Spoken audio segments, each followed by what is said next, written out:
I had never been one for online dating, but something about the anonymity of it intrigued me. A way to explore feelings without anyone knowing, without judgment. That's how I found myself on Crush Connect, a site that was just obscure enough to feel safe. The people there were real, just hidden behind usernames and profile pictures. No pressure, no expectations. Just pure connection. I never thought I'd meet someone special. Not me, the quiet guy in the back of the lecture hall, who only spoke when absolutely necessary.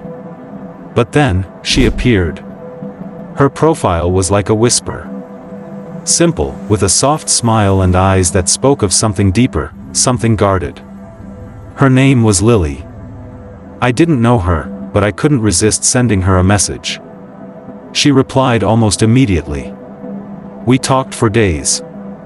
Hours spent sharing dreams, fears, our favorite movies, and songs. It felt intimate.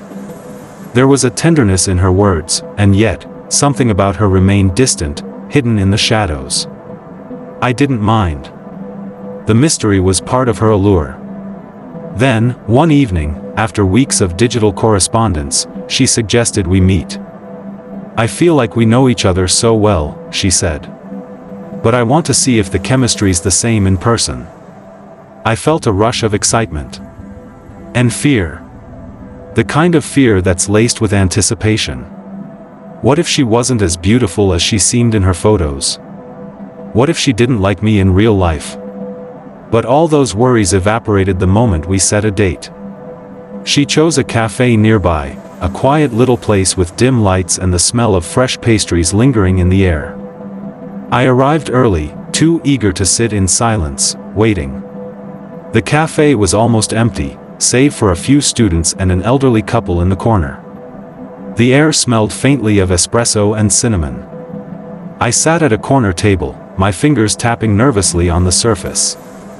At exactly 7:30 p.m., the door opened. I looked up. She stood there, silhouetted against the dim light outside. For a moment, I thought my heart would burst from my chest. She was beautiful. Her long brown hair cascaded over her shoulders, her eyes bright, yet somehow distant, like a storm was brewing in them. She spotted me immediately and walked over, a slight smile on her lips. You must be Alex, she said in a soft voice. I'm Lily. I stood up to greet her, my mind racing. She was even more stunning in person than her pictures. We exchanged a polite hug, and I pulled out her chair for her. We sat, and the conversation began, light and easy at first. But there was an undercurrent, a tension between us that I couldn't shake. I kept glancing at her, trying to catch her eyes, but she always looked away, like she was hiding something. Something's wrong, I thought. But what? As the minutes passed, the cafe grew quieter. The soft hum of conversation from other patrons faded into the background, and the ticking of the clock on the wall seemed to grow louder, until it was the only sound I could hear. I noticed Lily had stopped speaking altogether. She was staring at the table now, her fingers drumming nervously against her glass. I was about to ask if she was all right when I felt it. A chill creeping up my spine, the hairs on the back of my neck standing at attention. My breath caught in my throat. The cafe felt suddenly colder, the air heavier. I glanced around. The other patrons were still, too still, like mannequins frozen in time. The elderly couple in the corner had stopped talking, their eyes fixed on something, someone. I couldn't tell where they were looking, but it felt like they were staring at me. I swallowed hard, trying to shake the feeling off. Maybe I was just nervous. But then the lights flickered. Once. Twice. Did you see that?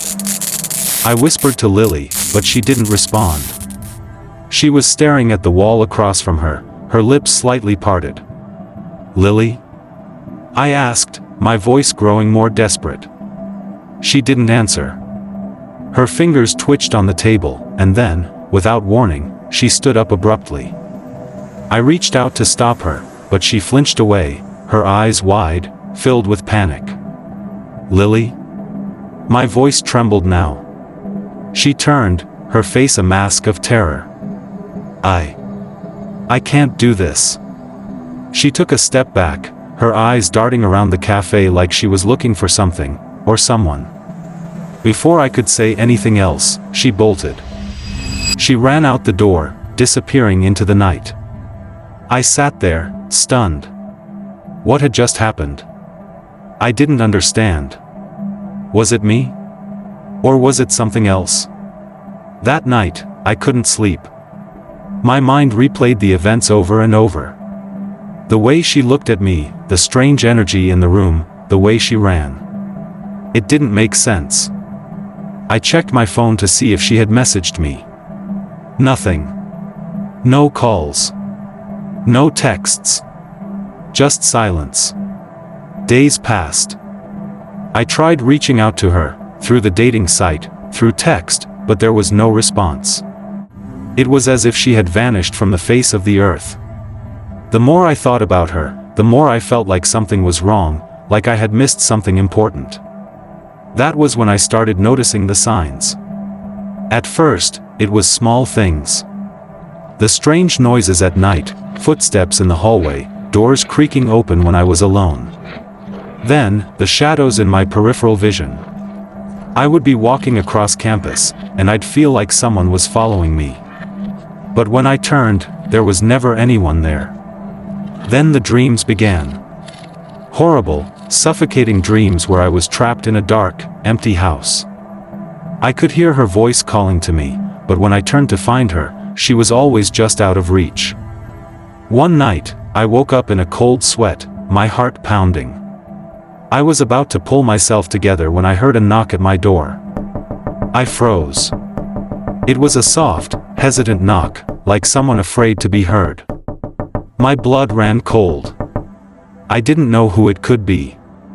I looked through the peephole, but all I saw was darkness. I opened the door anyway. And there she was. Lily. But something was wrong. Her hair was disheveled, her clothes torn. Her face was pale, almost as if she had been running for days. "Help me," she whispered, her voice shaking. "It's him. He's coming for me." Before I could respond, she collapsed into my arms. Lily never woke up. She just lay there, cold and unresponsive. I tried everything, shaking her, calling for help, but nothing worked. That was when I started to piece it together. She had been hiding from something. Someone. But who? The truth hit me like a freight train. I ran to my computer, searching through the old messages we'd exchanged. And there it was, buried in her profile description. "I'm not who you think I am." And below that, the name of a man. Someone I didn't recognize. A man who had been watching her. A man who had found her, even when she thought she was safe. The shadows in my life weren't just figments of my imagination. They were real. They had followed me here. I wasn't sure if I'd ever truly know what happened to her, or if I was next. But when I closed my eyes that night, I heard her voice once more. "Run, Alex." The next morning, the doorbell rang.